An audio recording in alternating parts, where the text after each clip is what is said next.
문재인 대통령의 퇴임이 한 달 앞으로 다가온 지금 청와대 댕댕이에게 때 아닌 관심이 쏠리고 있습니다.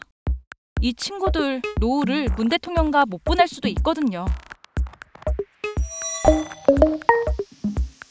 여러분, 고미와 송강이 기억하시나요?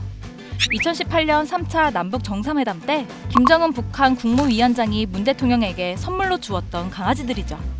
그런데 4년 동안 청와대에서 잘 지내던 녀석들에게 청천벽력 같은 소식이 하나 전해졌습니다. 바로 문 대통령이 퇴임하면 같이 못 지낼 수도 있다는 거예요. 이게 무슨 소리냐면요. 방금 전 고미와 송강이는 북한 측에서 준 선물이었다고 했잖아요. 놀랍게도 고미와 송강이는 대통령 기록물에 해당돼 개인이 소유하거나 보관할 수 없다고 합니다. 대통령 기록물 관리법에 따르면 대통령 기록물은 대통령의 직무 중에 생산 접수한 기록물 및 물품으로 대통령 기록물의 소유권은 국가에 있다라고 되어 있는데요. 한마디로 고미와 송강이는 국유재산이라는 겁니다.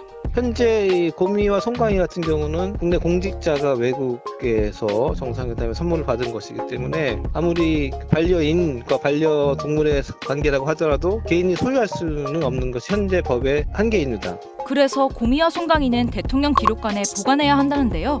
아니, 살아있는 동물을 어떻게 보관해? 싶으시죠? 방법이 아예 없는 건 아닙니다. 대통령 임기 안에 동물원이나 동물을 보호하고 기를 수 있는 지자체 공공기관에 보내면 되긴 하거든요. 실제로 22년 전에도 비슷한 일이 있었는데요.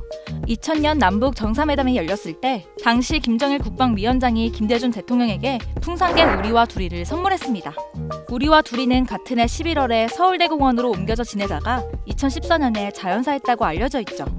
그리고 현재 고미가 낳은 새끼 13마리 역시 여러 동물원과 지자체 공공기관에서 살고 있습니다. 하지만 이렇게 다른 곳에서 기른다고 해도 해결되지 않는 문제가 있습니다.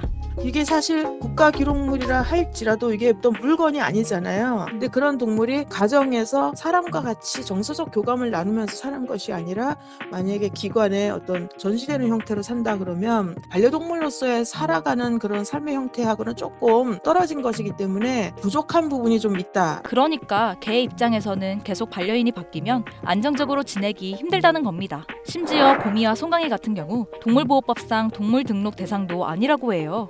현재 우리나라의 동물보호법은 반려를 목적으로 하는 경우에만 한정되어 있습니다. 그래서 반려를 목적으로 하지 않는 다른 용도가 있는 경우로 사육되는 동물은 동물보호법의 보호를 받지 못해요. 또 어떻게 보살필 것인지 문제에 대해서 아직 해결 방안이 없는 상황이거든요. 그래서 지금 풍산개, 고미, 송강이는 대통령 기록물법에도 사각지대지만 동물로서 동물보호법에도 사각지대에 있는 거예요. 그래서 문 대통령과 윤석열 당선인 모두 키우던 사람이 키우는 게 낫지 않겠냐는 입장이고요. 문 대통령은 위탁 형식으로 사자에 데려가 키우는 것도 검토 중이라고 합니다. 전문가들은 이렇게 국가 간에 동물을 주고받는 동물 외교에 대한 새로운 논의가 필요하다고 하는데요. 이런 일이 계속 발생하는 것은 적절하지 않기 때문에 동물을 선물로 주고받는 이런 외교적 어떤 그 수단으로 활용되는 이런 일들은 좀 없었으면 좋겠다. 아무튼 하루빨리 고미와 송강이가 마음 놓고 편안하게 지낼 수 있는 환경이 마련되면 좋겠습니다.